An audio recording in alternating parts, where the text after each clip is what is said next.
We'll see a lot of that, a lot of discussion of this race in the next week. But at the end of that week, one of you is going to be facing the Republican candidate, Dan Donovan. Dan Donovan says the prosecution rate is up on Staten Island. He says crime is down.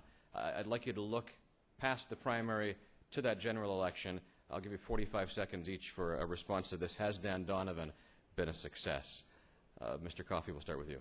I am very, very skeptical of any prosecutor who starts touting statistics because they can be so easily manipulated. I don't know his statistics. I'll start learning those on Wednesday, I hope. Dan's going to be tough in the primary. He's Irish in the general election. Excuse me. He's Irish. He's from a union household. He's a prosecutor. He's an outsider. Luckily, I match up pretty well that way. Being the son of immigrants, former prosecutor, was in a union myself. My dad was in a union for 50 years, a carpenters union, and I'm an outsider. I've got two things that Dan doesn't have. I've taken on Wall Street. I'm not an insider. When you take on Wall Street, you're holding their feet to the fire. And I've served in the military. And I think for the Democratic Party, as you look ahead, having a veteran on the ticket, somebody who's taken on Wall Street, somebody who's not entangled with alliances in Albany, I think that's going to be a very, very powerful addition to the ticket in a year when Democrats are going to have a tough year, maybe not at the top of the ticket, but down the ticket. And I can help. I think he's been a competent prosecutor at the DA's office in Manhattan and now in Staten Island. I have nothing negative to say as I stand here. I don't know his record inside and out, but I think he presents a rather narrow platform for the Attorney General's office. I've taken on Wall Street, insurance companies, both in civil prosecutions, criminal prosecutions.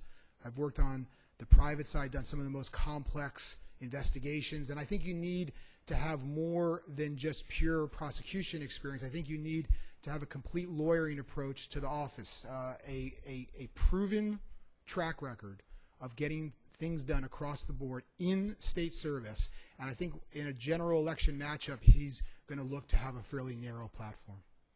Ms. Rice, your comment on the Republican candidate. Well, Dan has been a colleague of mine, obviously, as the DA in Staten Island and me as the DA in Nassau County. But I think it's too early for anyone to know. We have not heard enough about Dan Donovan, to be honest with you. He has not gone through a primary, and I think as it gets closer to the general election, we will learn more about him. But one thing that I can tell you about me is I'm the only person in this race who has taken on the Republican machine twice in very difficult races and beat them both times. So I know how to do it because I've done it.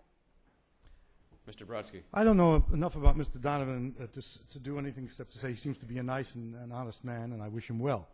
I do not think the Democratic Party should take the position that I think Senator Schneiderman took a while ago and say the Democrats are going to win.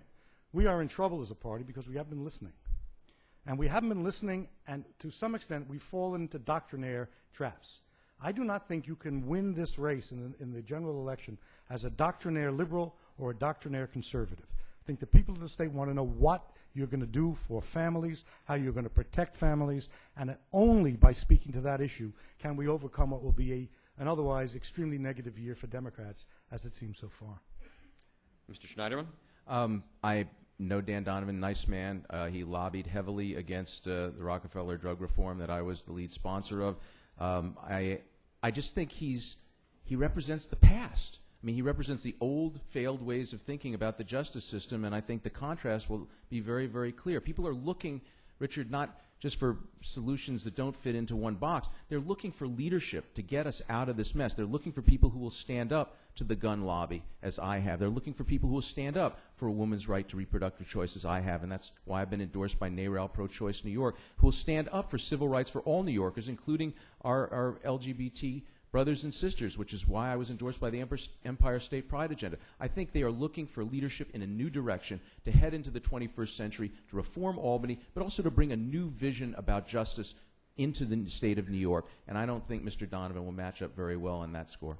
Mr. Schneiderman, thank you for that.